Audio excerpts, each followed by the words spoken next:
Okay, welcome to the Work and Machines Notes Part 1. This is going to cover what work is, what power is, and what mechanical advantage is. The second part of the notes will be the simple machines.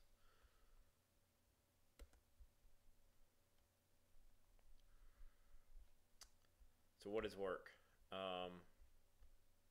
Force times distance. So that's the basic formula. Work occurs when a force causes an object to move in the direction of the force. So when you exert a force over a distance, you have done work. A couple examples here. Reading the textbook itself without turning the pages, imagine that. You're not really working because you've not moved anything. Your dad out bowling has been working because he's moved the bowling ball, which takes a force through a distance.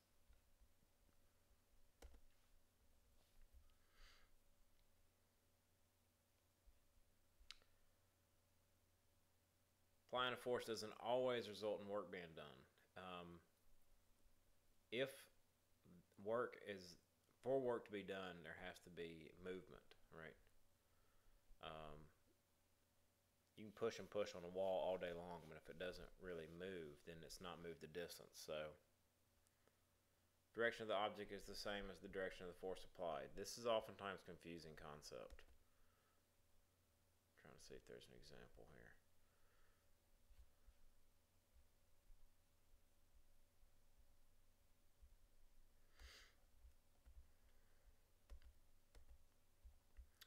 Not an example here, but if you pick up books from the floor, that's considered work because it's moving in the direction that the object is moving in. If you carry those books, if you hold those books in your arms and carry those books across the room, that's not force by definition because you're using the force to hold the books up and you're walking forward. That is not work.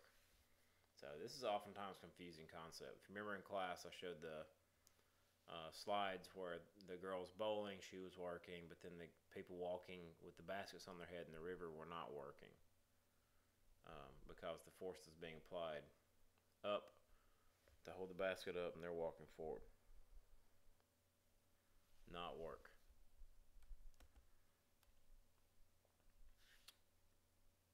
Calculate work using force times distance. This is a formula we've used before.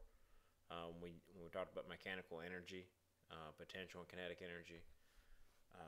Work and energy are use the same unit, the joule. Sometimes referred to as the joule. It's tomato kind of thing.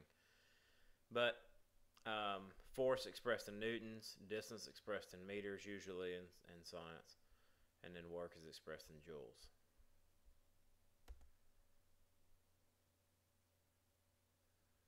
Now, power is how fast work can be done. Rate at which work can be done. So you calculate work divided by time. A good example, in my opinion, is a nail gun. You can shoot a nail into a piece of wood in less than a second. You can also hammer a nail into a piece of wood, but it will take you more than a second.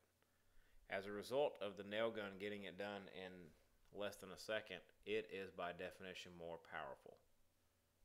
Same way the screw gun versus a screwdriver. As a machine does the work, it tends to be quicker. Has everything to do with time. A couple of good examples here. The first one, it's not work because you haven't moved it. Second one, that the chair weighs 50 newtons. It's 50 times 0.5 or 25 joules of work. Carrying across the room at 10 meters doesn't make any difference because that's not the direction of the force. Explain the work power difference between, I just explained that. Let's move on. Now, this is going to be the first part of machines. Remember I said the second section of notes will be on simple machines, but this is why we use machines. We use machines to make work easier. That's the key point right there. To make work easier. It doesn't do more work, it just makes it easier. Typically it's more powerful because it does it in less time. But it makes work easier by changing the size or the direction of the force. A couple of good examples. using a jack and tire iron to change a flat tire. There's a YouTube video on it. It's on my YouTube channel. It's also in Edmodo. Screwdriver profit live a paint can. It can be done without a screwdriver, but a screwdriver makes it easier. The jack is the same way. You can change a flat tire in other ways, I'm sure, if you really had to in a pinch, but a jack makes it easy to do it. Again, both these videos on YouTube and additionally in Edmodo. So that's why we use machines.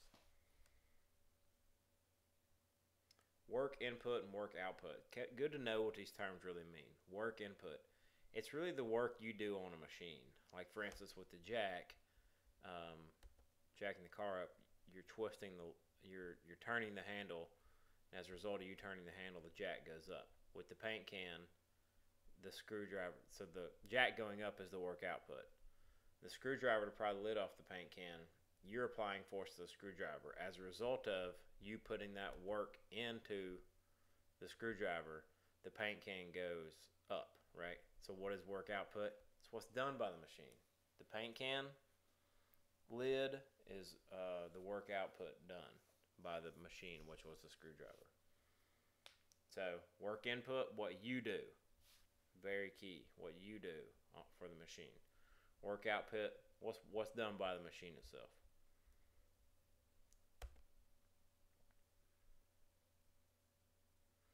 It don't increase the amount of work done.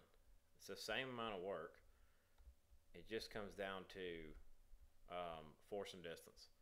To climb from A to C will take more force, but it's a shorter distance.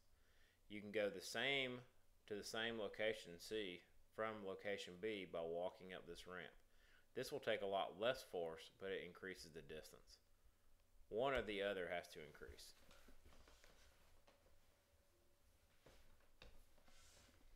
Here they put some numeric values to that. Using the W is equals the F times D formula, they said that suppose you're going from A to C, it takes 100 newtons of force, but you're only going 4 meters. 100 times 4 is equal to 400 joules. Okay, inversely, let's look at the guy going from B to C. Well, the distance is 16 meters, but it takes less force. So what you do, you increase the distance, decrease the force. But what you should notice, 25 times 16, still 400 joules. So the work done is the same either way. Does not save work. Big picture here. Does not save work. Just makes it easier. Ramp makes it easier.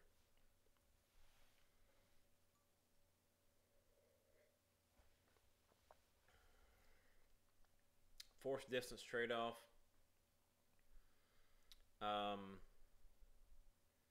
This is exactly what I was just saying. Force or distance can increase, but not together. When one increases, the other must decrease. Back to this. Distance increased, force decreased. They're proportional. Here you increase the force, but you decrease the distance. If one goes up, the other goes down. Very simple. Some good examples here, talking about changing direction of force. Here you see pull down goes up. Here you see push down with the screwdriver, the lid goes up. That's changing direction, right? That's what a machine does. Here it's changing the size of the force. So small force on the hands, large force on the wheelbarrow. Here you have large force exerted by the hammer handle over a short distance, and then you have the hammerhead itself, small force applied over a long distance, right? The long distance, the head moving back and forth. So those examples in your textbook. Section 8.2, I think page 195. Last couple things, talk about a mechanical advantage and mechanical efficiency. Some machines can increase force more than others. A machine's mechanical advantage tells you how many times the machine multiplies force.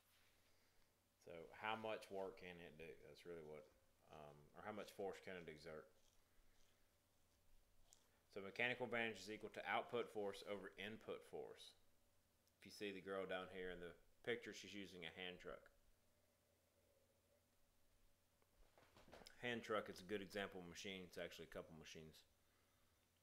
We'll get into that in the next video. But she's putting in a small amount of force, right? The input force is 50. As a result of her putting in the small amount of force, the output force that the truck can do, the hand truck can do, is 500 newtons of force. So it can take a tremendous amount of force for a little bit inputted. So if you divide that output force, 500, divided by input force, 50, 500 divided by 50, the mechanical advantage for the hand truck is 10. So it can do 10 times as much work as a person can do. So that's a pretty good machine. So it definitely can increase force a tremendous amount. Not all machines increase force, but some do. Efficiency. Basically, it's the less work a machine has to do to overcome friction. And friction's always there, generating thermal energy, unless you're in space, right? And that's a whole nother can of worms there. But anyway, it's a comparison of the machine's work output with the work input. Notice that using work this time and not force. So flipping back to here, that's always a major confusion. Advantage uses output force over input force, right? This tells you how much force the machine can exert on something. This really tells you how efficiently it works, especially against friction. And it uses output work over input work. Remember, work's in joules, force in newtons. Well, mechanical efficiency is expressed as a percentage. So you always divide and multiply times 100 to make it a percentage. Machines can't be 100% efficient because there's always some kind of friction involved. As a result of that, you can get in 90s or 95s and so forth. I don't know, probably get 99, but either way, hard to say a machine can ever get 100% efficient. Unlikely at best. I hate to say never, but unlikely. So a couple of examples here using mechanical advantage.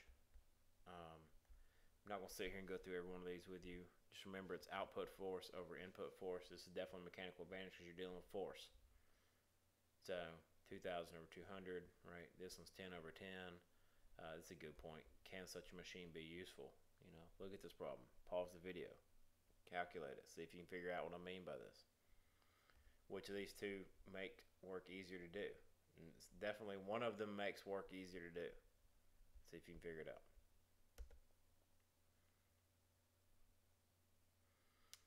I'm going to skip this. Alright, so this will be the start of the next video, which will be simple machines, different types of machines. So, anyway, you get this, hope this video helped review some of the basic concepts of work and why we use machines. So, I will see you in class.